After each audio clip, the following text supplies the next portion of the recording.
দিনাজপুরে হয়ে গেল 20,000 কণ্ঠে গীতা পাঠ। ঐতিহাসিক কান্তজিউ মন্দির প্রাঙ্গণে ছিল এই আয়োজন। দেশে গীতা পাঠের বৃহত্তম এই আয়োজনে অংশ নিতে ও দেখতে মন্দির প্রাঙ্গণে ভক্ত পুণ্যার্থীদের ঢল নামে।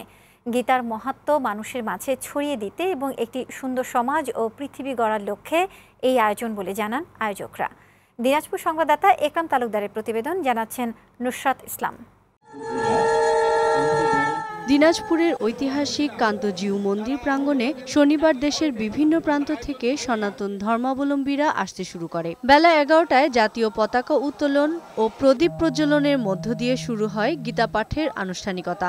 এরপরই একসাথে 20,000 কণ্ঠে গীতা পাঠ শুরু হয়। ভক্ত ও পুণ্যার্থীরা জানালেন, বাংলাদেশে একসাথে 20,000 কণ্ঠে গীতা পাঠের আয়োজন এটি প্রথম। দেশ ও জাতির মঙ্গল কামনার পাশাপাশি দেশের চলমান দাবদাহ থেকে মুক্তি পেতে প্রার্থনাও হয়েছে। এ ধরনের আয়োজনে সামিল হতে পেরে খুশি তারা। এখানে যে 20,000 কণ্ঠে গীতা পাঠ হচ্ছে, এটা বাংলাদেশের ইতিহাসে প্রথম। প্রার্থনা করব যে তাপমাত্রাটা কমায় দেয় আর জানি আমাদেরকে বৃষ্টিটা দান করে। অনেকে অনেক আশা নিয়ে এসেছে এখানে, যদি মনোকামনা পূর্ণ হয়। পবিত্র গীতায় স্পষ্ট লেখা আছে যে ন্যায়ের সাথে অন্যায়ের যুদ্ধে ন্যায়ের যে জয়, এটা অনিবার্য। আয়োজকরা জানালেন, গীতার মাহাত্ম্য ছড়িয়ে দিতেই এই আয়োজন। গীতায় যে জিনিসটা আছে সেই জিনিসটা আমাদের সর্বকর্মের মধ্যে আছে। যদি মানুষ কর্ম করে তাহলেই ধর্মটা পাবে।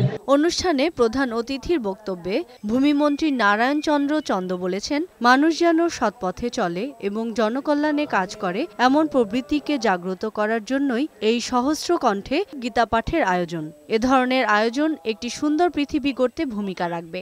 আমরা সকলেই সৃষ্টিকর্তা, সৃষ্ট প্রাণী, মানুষ থেকে আরম্ভ করে সকলের কল্যাণের কথা গীতায় বলা হয়েছে এবং গীতা পাঠের মাধ্যমে যদি আমরা উপলব্ধি করতে পারি তাহলে আমরা সকলকে ভালোবেসে একটা সুখের পৃথিবী তৈরি করতে পারি।